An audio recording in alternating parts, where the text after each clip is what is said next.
სალომე ზურაბიშვილმა ისტორიის ახალი ფურცლის წერა დაიწყო. საქართველოს პირველმა ქალმა პრეზიდენტმა დღეს ორბელიანების სასახლე იმ დაპირებით დატოვა, რომ უკვე ხალხთან ერთად ქუჩაში უდგება ბრძოლა სათავეში, რომლის მიზანიც ივანიშვილის რეჟიმის შეცვლა.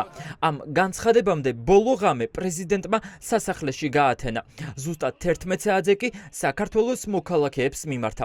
გამოიყურებოდა ზუსტად ისე, როგორც 6 წლის წინ, როცა საკუთარ ინაუგურაციაზე კონსტიტუციაზე სახალხოდ დადო ფიცი, რომ საკუთარი ხალხის ერთგული იქნებოდა. 6 წლის წინ მე დავდევი ფიცი კონსტიტუციაზე, მაგრამ კიდევ უფრო ქვეყნის მიმართ ერთგულებაზე. ერთგულება არაფრით არ შეიცვლება. მე ვიქნები სასახლეში, თუ ვიქნები სასახლის გარეთ. მე აქედან გამოვალ, თქვენთან გამოვალ და თქვენთან ერთად ვიქნები. ბიძინა ივანიშვილის მმართველობის პირობებში ქვეყანაში ინგრევა ინსტიტუციები და ნადგურდება ტრადიციებიც. ეს არის პირველი შემთხვევა ბოლო 12 წლის განმავლობაში, როცა ერთმა პრეზიდენტმა მეორეს ძალაუფლება არ გადააბარა და ცარიელი სასახლე დაუტოვა. პასუხი ამ კითხვაზე მარტივია. კაცი, რომელსაც ოლიგარქი პრეზიდენტად წარმოაჩენს, არალეგიტიმურია. შესაბამისად, ამ უკანონო პროცესში სალომე ზურაბიშვილი არ ჩაერთო. პრეზიდენტობიდან ზურაბიშვილი უფრო დიდ ბრძოლაში მიდის, ხალხთან ერთად და ხალხის სახელით. დღეს არ უთქვამს, რომ ის პოლიტიკურ პარტიას ქმნის, თუმცა მიანიშნა, რომ პოლიტიკურ ველზე ახალი ძალების დრო დადგა. პარტიები უნდა იყვნენ მზად, რომ ახალი ძალები, რომლებიც გამოიკვეთა ამ პროტესტის დროს, ისედაც უნდა იყვნენ მზად. ვინც აპირებს, რომ ხვალინდელ ქვეყნის პოლიტიკაში იყოს, თქვენი ჯერი არის და მოემზადეთ, იმიტომ ეს ძალიან მალე მოვა.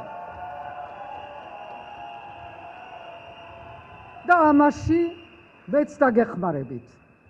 დავიწყებ მასშტაბურ შეხვედრებს საზოგადოების სხვადასხვა სეგმენტებთან, ბიზნესთან. შევხვდები საჯარო მოხელეებს, გავალ უცხოეთში და დავბრუნდები უცხოეთიდან. პრეზიდენტის ამ მიმართვას ორბელიანების სასახლესთან შეკრებილი ასობით ადამიანი ისმენდა. სალომე ზურაბიშვილს საპრეზიდენტო სასახლიდან უკანასკნელ მიმართვას მოქალაქეები დროდადრო ტაშით აწყვეტინებდნენ. ზურაბიშვილს თან მიაქვს დროშა და ხალხის მიცემული ლეგიტიმაცია, იმისთვის რომ ოლიგარქის რუსული რეჟიმი ჩამოშალოს. კრიზისი არის ტოტალური და ესეც უნდა ითქვას, იმიტომ რომ ამ მმართველმა პარტიამ, რომელიც გველაპარაკებოდა მშვიდობაზე და ომი დაუწყო თავის ხალხს, არა მხოლოდ ომი დაუწყო, არამედ ყველა წერტილი, რაც შეიძლება ყოფილიყო ერთობის, გაერთიანების, ყველაფერი ჩამოშალა. და ეს არის ის, რასაც საუკუნეების მანძილზე აკეთებდა მტერი, აკეთებდა რუსეთი, დაყოფა ამერის, დაყოფა ამ საზოგადოების იმისთვის, რომ ყოფილიყო მართველი და ბატონი. ამიტომ არის ქართული ოცნება რუსული ტრაგედია. თბილისის დროით დილის 11 საათზე საქართველოში ორი რეალობა იყო. მაშინ როცა არავისგან აღიარებული ქართული ოცნება ივანიშვილის არჩეულ პრეზიდენტს კონსტიტუციაზე ფიცს იზოლირებულად ადებინებდა, სალომე ზურაბიშვილს ხალხი ოვაციებით და შეძახილებით ამხნევებდა. პრეზიდენტმა ზურაბიშვილმა ოცნებას რუსული ტრაგედია უწოდა. პარლამენტის სასახლეში გამართულ ღონისძიებას კი პაროდია. იქ არის პაროდია, ამიტომ არის ეს განსხვავებული ორი სურათი. იქ არიან ჩაკეტილნი, შეშინებულნი, გაყიდულნი, არალეგიტიმური, არ აღიარებული არავისგან, სანქცირებულნი და დაბოღმილები.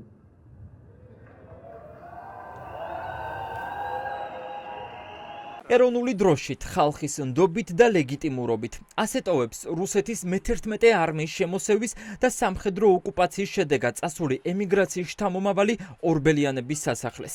სალომე ზურაბიშვილი ამბობს, რომ ლეგიტიმაციისთვის შენობა არ სჭირდება. ისტორიული სიტყვით გამოსვლის შემდეგ ხალხის არჩეული პრეზიდენტი ხალხთან გავიდა.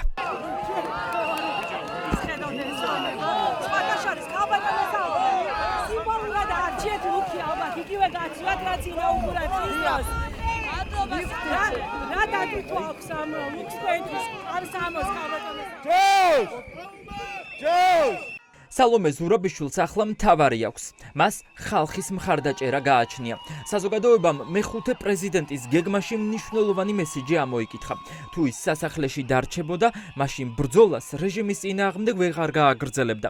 ახლა კი როცა ის გარეთაა, უფრო მარტივად შეუძლია დაუპირისპირდეს ძალას, რომელიც საკუთარ მოქალაქეებს ქუჩა-ქუჩა ასისხლიანებს და რეპრესიებს უწყობს. ვიცით რომ ამერიკაში იქნება ინოგურაცია, იქ იქნება და საერთოდ სოფლიოში სადაც არის საჭირო, იქ იქნება. ვეუბნებით მას მადლობას. ვეუბნებით მადლობას ამ შეუპოვრობისთვის, ამ ერთგულებისთვის, ამ ხალხის სიყვარულისთვის. სწორი გადაწყვეტილება არის, სწორი მიზანი არის. პირველ რიგში ალბათ ჩვეულებრივი მოსახლეობის ხმა უნდა მოისმენონ პოლიტიკოსებმა და შემდეგ ერთმანეთის. სალომე ჩვენთან არის, მიუხედავად იმისა, სასახლეში აღარ იქნება, მაინც ხალხშია, ხალხის პრეზიდენტია და ყველაფერი კარგად დასრულდება. იმედი გვაქვს, რომ ყველაფერი კარგად იქნება და ეს რეჟიმი დაამთავრა. სალომე ზურაბიშვილი კოორდინაციაში რჩება პრო-დასავლურ ოპოზიციასთანაც. პოლიტიკური ლიდერები ამბობენ, რომ საქართველოს მეხუთე პრეზიდენტის როლი პოლიტიკურ პროცესებში გადამწყვეტი იქნება.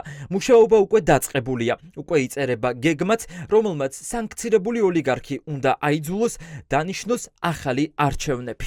მივიდეთ შეთანხმებამდე ახალ არჩევნებს დაკავშირებით, ეს არის სწორედ მისი პრეზიდენტ ზურაბიშვილის მთელი მიმართვის დედაარსი. როდესაც ახალი არჩევნები ჩაენიშნება, საზოგადოება გადაწყვეტს, ვინს დაუჭიროს მხარი.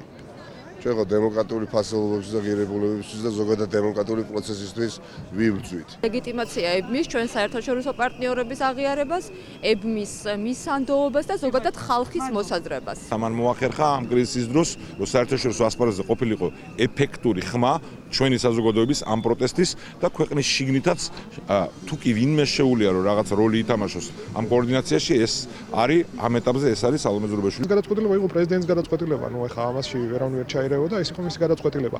ასე რომ პროტესტი უნდა გაგრძელდეს მანამ, სანამ ივანიშვილი არ დანიშნავს ახალ არჩევნებს.